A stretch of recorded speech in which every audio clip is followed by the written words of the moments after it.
Welcome to the Holistic Wealth and Health Podcast. Your co-hosts, Jason Smith and Bryan Bibbo, will inspire and teach you how to prosper in your mind, body, and spirit, not just your financial life. Joining forces with field experts, Jason and Bryan are here to help you focus on what matters most in your life, living well. Hello, everybody. Bryan Bibbo here with the J.L. Smith Holistic Wealth and Health Podcast. Very excited for today's topic. We have AFEA, American Financial Education Alliance. They're a nonprofit that provides financial education to communities across the United States. AFEA's mission is to help people understand their finances and take control of them. And we at J.L. Smith Group are the chapter presidents from the Cleveland area all the way to the Toledo area in Northeast Ohio, also in the Jacksonville, Florida area. But I have two people that I want to introduce that I'm excited to have on here. We have Kaeleen Bruce. The co-CEO has been working with AFEA for nearly a decade and has helped make it is what it is today. And then also we have Katherine Lesch. She brings a strong passion for customer service, problem solving with AFEA, and believe that her work is not done until the customers are satisfied. And Katherine, we're going to put you to that today because we got to make the podcast listeners satisfied with what you have to say. So you're on the hot spot there. Let's break it down. I know a little bit of your background, but share with the audience, how did you come to AFEA? What attracted you to AFEA? It started with me. AFEA was a concept that was kind of just one step off of the ground. The nonprofit was developed, but there were no clients. I recruited our first advisor to teach our classes in 2013, and he is still with us, which I think is great. And I chose it. My dad is actually in the industry. He's a financial advisor. That's all he's ever done. You know, I was just interviewing out of college, and I just really thought this was a great opportunity to combine my passion for marketing and helping people, and also my interest in just the industry in general, just because of my dad. So I started as doing all the jobs and creating the jobs. And then like 6 months later, Kaeleen and I actually went to college together. I was like, we need another person, and Kaeleen is the one. And so that's where she came into the picture. It's awesome. Sounds like you're helping a friend out with a job along the way, right? Yeah. So Kaeleen, please share with the audience what brought you to AFEA. Obviously, Katherine being a college friend, but share us a little bit more. I mean, honestly, it was mainly Katherine reaching out, letting me know what the job was going to entail. I'm really organizational, I guess is the word, and I like to follow steps. And she was like, hey, we want an academic coordinator. We need to develop this job and figure out all the steps we need for this job. And so that was the main thing. And it was right out of college too. My first big girl job. And I'm glad she reached out because it obviously worked out. I love the loyalty. I've been with J.L. Smith right when I got out of college too. So when I was graduating in college in 2008, 2009, with that big recession going on, the great financial crisis, and I was like, I'll take any job I could get at that time. So the loyalty there, super important. But share with us really, what does AFEA do? I get it. We talked a little bit about it being a nonprofit, educating people. Can you elaborate a little bit more on that education for the audience? Like, how can our audience get value from AFEA? So we're kind of two-sided. There's like the forward-facing side of things, which is what the students are seeing. And that's, these qualified, vetted, trained financial professionals standing in front of them and their peers in an educational setting, typically like a college, university, library, something like that, teaching unbiased financial education through a nonprofit. So that's what is accessible to to the general public throughout our 200 something locations, that we have across the country. And what my team does is we interview each one of these potential advisors that are potential instructors. We really vet them, and we background check them, and we credit check them, and we look into these people because we know they need to be trusted if they're going to be a part of our organization. So we spend a lot of time kind of interviewing these people who want to be able to reach more people in their community. And it's usually someone who's passionate about educating and believes seriously that an educated student is ultimately going to make the best client. And so they want to put education first to try and meet people in their communities. So we find them, we talk to them, we get them kind of onboarded, understanding what it's like to work with the nonprofit, what it takes, what they can and can't do, because there's a lot of rules around there, which is why people want to come to our classes, because we protect them as a student. And then once they're kind of into the program, Kaeleen's team helps them out. But the classes we're teaching are things like Social Security, Medicare, taxes and retirement. Those are probably our top 3. And the reason that is because it is so confusing. And some people just don't have access to this information from a credible source or a live source for that matter. Seeing an actual person teaching education only. Like, some people don't understand anything about Social Security or anything about Medicare. Certainly the taxes are confusing, especially in certain brackets. And so, we're really there to clarify a lot of these things and give these advisors, instructors really, opportunities to meet new people in their community. And it's a really great way to do it. And Kaeleen's team makes sure that they're, following the rules, and once they're in, that they're doing everything properly, making sure their events are always happening. They're always servicing their community. And she can expand on that more, but her team is really there to help them help the students mainly. Yeah, we help them find the best educational venues to make sure that the students are comfortable, the parking situations, the room capacity, that it's in a location that everyone's comfortable with. We help them decide on the best dates and the best topics to teach. Like Katherine said, we really go for those topics that pretty much everybody is going to need information on at some point in their lives. And so we make sure that the instructors are teaching those topics. Yeah, I love it. The thing is, a lot of people out there get these little advertisements in the mail, or maybe they get Facebook, whatever it may be. And it's, hey, come to this free steak dinner for this advisor or this attorney or something else.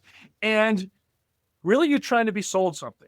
And the differentiating factor that I'm hearing here, Katherine, is that AFEA is offering non-biased financial education, right?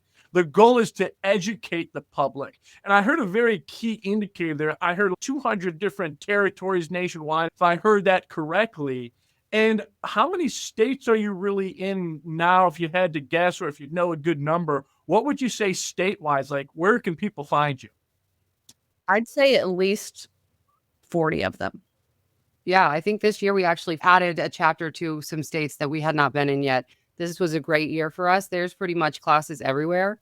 And if people wanted to go and find one, they would just check the website. So our website is www.myafea.org. So AFEA is is American Financial Education Alliance, www.myafea.org. So you can go on there and search through the chapters based on your location and find something that's hopefully nearby. And we might have a certain number of locations listed on there, but there are also other, just like you guys, you cover a good bit of space, and there probably have people licensed in multiple states as well, just like a lot of our other groups. So stretches even farther, I think, than what you can even find on the website, but you can start there and connect with someone through there.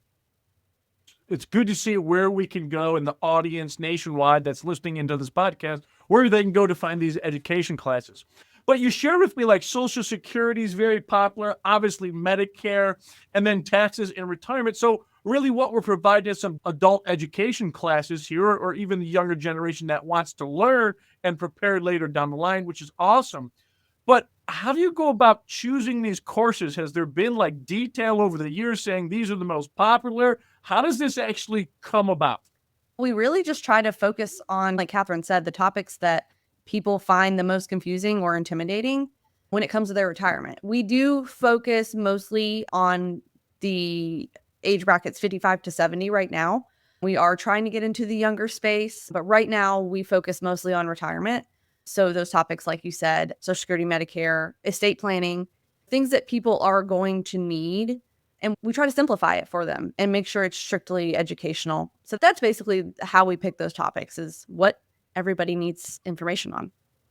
And the classes with the highest registration numbers too is kind of how we see that. We take that all in at the end of the year and say, all right, this was our highest performing class. So like last year was a surprise because it was a Social Security Medicare combo class, which I think really brought to light the fact that people want to come and just get that information, and they don't care that it's half and half, one or the other. Both subjects are important at the same time in their life, and they want to get so much information that they'll squeeze two topics, into one evening and take in all of that. So that's really how we do it, is like, where's the most interest lie from the people who are attending classes, and we advertise with mailers. So, that's how they are aware of the classes when they see those in their mailbox.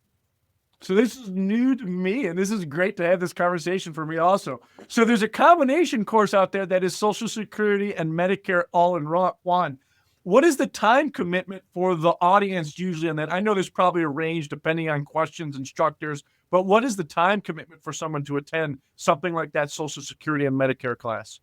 That one can usually be taught in about 2.5 hours. The Social Security on its own, we generally try to stretch to 2 hours, but somebody, especially like yourself, Bryan, who has been teaching for so long, probably gets done a little bit earlier than the 2-hour mark.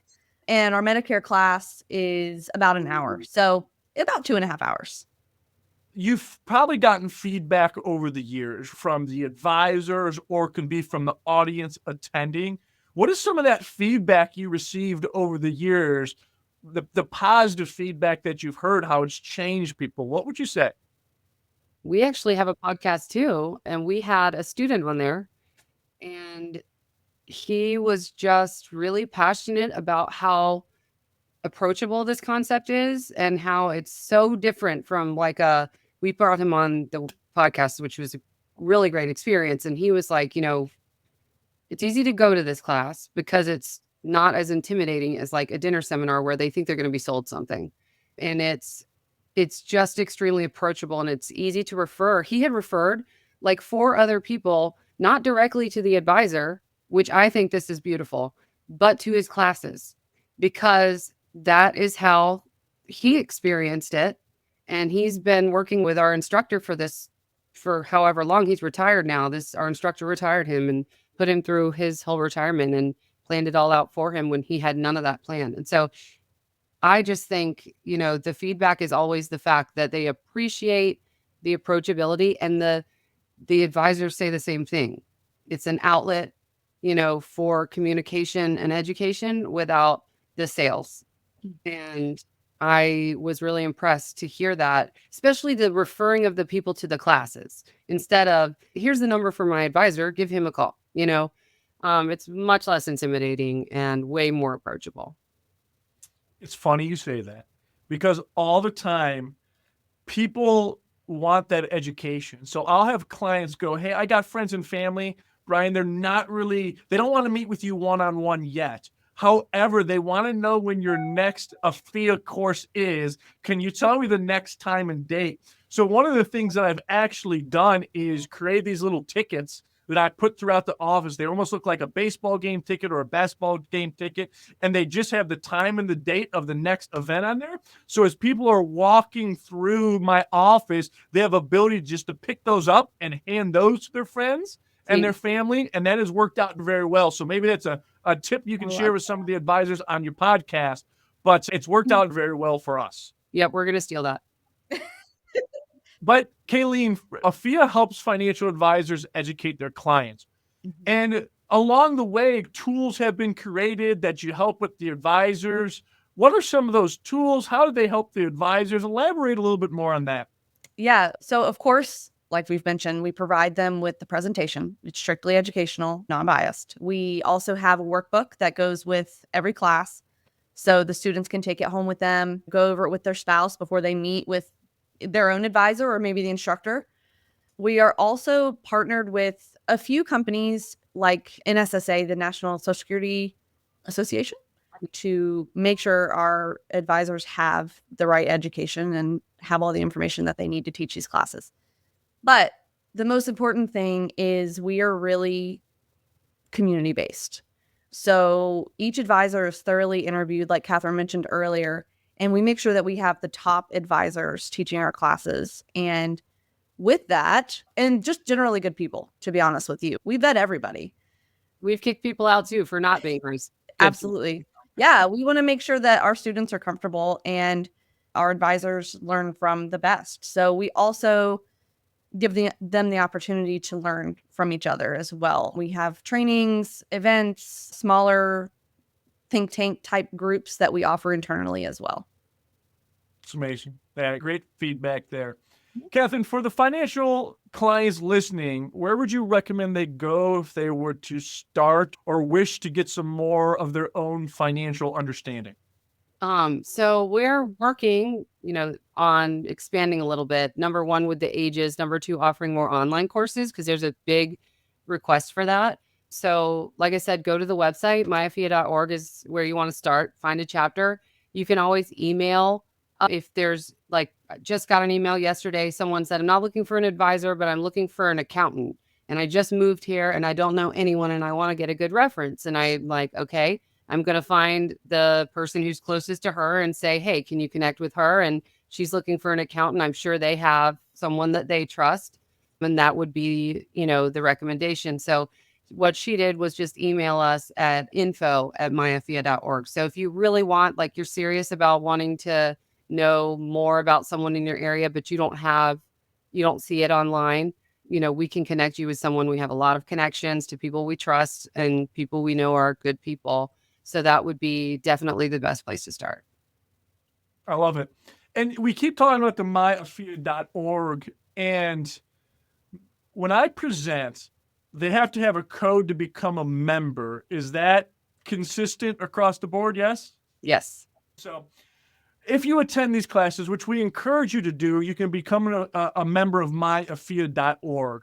If one of the two of you can speak to the importance of that, and once you have a username and you're able to log in, there's a bunch of stuff that you can unbundle from there that adds to that financial understanding. What are some of those things that we would get?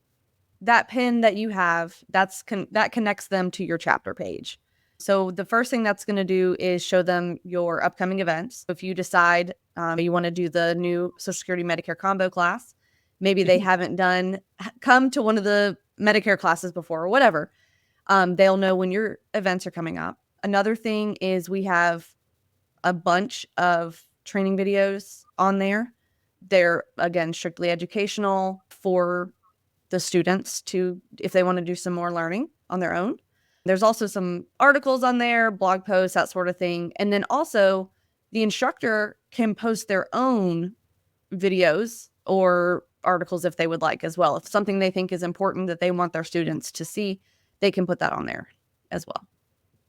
Absolutely. So there's a lot of additional resources that AFEA has to offer through their website. So encourage you to attend an event and encourage you to get that code because you need that code to be online with them and get access to that other things. Kaeleen, another question for you. How can clients approach their financial advisors themselves if they're looking to further their financial education? I would say just let them know that there are opportunities like this for their advisors to teach classes if they are not with AFEA. They can do it on their own to their clients, or they could join AFEA if they want to give us a call. But like Katherine said earlier, we really do believe that an educated student makes the best client. So I feel like a good advisor would want to make sure that their clients are educated and will listen to and figure out a way to get them educated. So whether that's in a group or an individual setting, and if they won't do that for them, then the clients can reach out to us and we can try to connect them with somebody who will help them. Yeah, that's great. And one of the things we've done at JL Smith is consistently every 2 weeks to a month, we're sending out videos that are like a minute to 90 seconds long with law changes. As you are probably both aware, last night the president signed the getting rid of the WEP and the GPO for Social Security. So I'll be doing a video on that shortly, and I'm sure that gives you some more work that you got to do to change your courses for 2025. Never a dull moment, right? Always.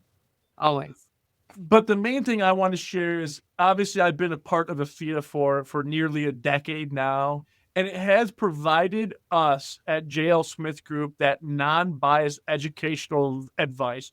We typically have run these courses in universities or libraries, and that's where you'll see them be held. But the goal is to give you that non-biased advice. Everyone that attends these don't become clients. We're there just to educate. I also look at it as the importance of giving back to the community, right? It's so important to have the ability to give back to the community that has given to us. So I see from an advisor perspective of, hey, I'm passing on this education. Not everyone is going to be the right fit to actually be integrated into the J.L. Smith group just because we're not the right fit for whatever reason. But at the end of the day, it allowed me to provide that education, that knowledge. And I think AFEA has cornered that market and has been so crucial over the years. And as you guys continue to grow, I just see it going further and further into the future. And one thing for suggestion for what you had already brought up is the ability of you guys to connect an advisor to someone looking for that education, I think provides something huge in the future. I'm sure it's probably a project you're already working on. It's on one of your to-do lists anyways. Yes, it is. And we're really excited about it. And in the future, we hope to be offering that. And like I said, expanding age groups, because these mailers are only going to people who are 55 to 70, usually just kind of in that age range, because that's where Social Security and Medicare apply to them at that age. But we need to be targeting people earlier than that. People need to be planning for their retirement, start thinking about it in their late 20s and starting to do something, anything, at least one thing about it in their early 30s. And ideally, and that almost, I would say there's probably only 25% of the actual population that really even considers that. So, we do catch those people who didn't plan with these mailers and things, but we want to be able, now that, like you said, we're the biggest nonprofit and even kind of organization at all that's doing something like this in the United States. And so we feel it's our duty to expand to those age groups and also to be able to make it more accessible for those who can't find a chapter right there. So doing a few more online classes and targeting more people and connecting them. And one of the things that AFEA has provided us with over the years was there's a business that reached out to you that wanted an advisor to go inside the business and explain it to all of their employees. So we had the opportunity to work directly with the business. I think we did 6 courses over the time of a year where we went into the business and we met with all the employees. And that's how we saw 30-year-olds all the way up to 70-year-olds and had the ability to expand that knowledge. Business was very grateful for what we had done for them. In addition, it turned out where we got a few clients out of it. So we're very grateful for that. Now, when it comes to AFEA, for either one of you, is there anything else you want to add or elaborate on here today?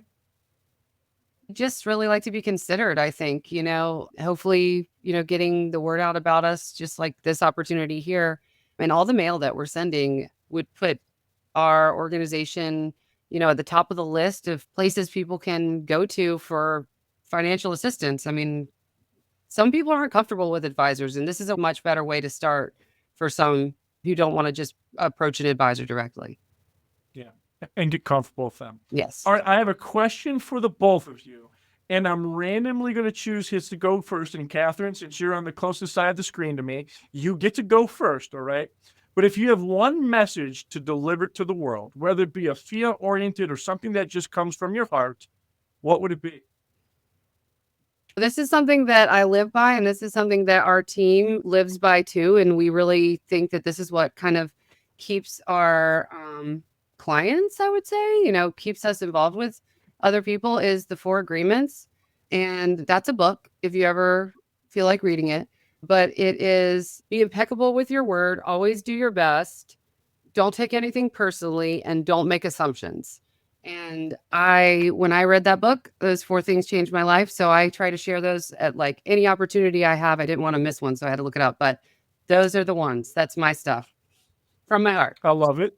That's great. And I've learned in life, don't live with expectations. If I'm going on a trip or I'm going to do anything, I don't have any expectations. And when you don't have any expectations, just towards that last principle you said, life turns out so much better. You're such a happier person. Because when you expect something and it doesn't come out that way, it's like you just don't feel good. Yeah. All right, Kaeleen, now it's time for you to be in the hot seat. You've had 3 minutes to think about this. So we're expecting some fire from you. So hit us. Okay, I'm just going to go with the quote that we decided to go with for this year. And I'm going to read it. Just: in the face of change, courage plants the seeds of growth, and with every step forward, we build the future we've dreamed of. So that's our motto that we have going into this year. Like Katherine said, we have some exciting changes going on. So that's what I wanted to share. I love it. And I love it how you both tied it into the business of AFEA and the nonprofit and what it has to offer. So you're both hit a home run today. I greatly appreciate both your time. Always good seeing you, and look forward to our next podcast. Thanks, everyone. Thank you for listening to the Holistic Wealth and Health Podcast. We hope we inspired you to make changes so you can live your best life. If you want to find out more about what we do, or if you want to have a holistic wealth and health financial plan, please call 456-833-7000. Please subscribe to the podcast and share it widely with your friends and family. Financial planning and advisory services are offered through Prosperity Capital Advisors, PCA, an SEC-registered investment advisor with its principal place of business in the state of Ohio. J.L. Smith Holistic Wealth Management and PCA are separate, non-affiliated entities. PCA does not provide tax or legal advice. Insurance and tax services offered through J.L. Smith Holistic Wealth Management are not affiliated with PCA. Information received from this podcast should not be viewed as individual investment advice. Product discussions and illustrations are hypothetical in nature and will vary based on many factors, including, but not limited to, age, health, product, insurance carrier, and product design. You should consult the insurance carrier website and policy for detailed information. For information pertaining to the registration status of PCA, please contact the firm or refer to the investment advisor public disclosure website, www.advisorinfo.sec.gov. For additional information about PCA, including fees and services, send for our disclosure statement as set forth on Form ADV from PCA using the contact information herein. Please read the disclosure statement carefully before you invest or send money.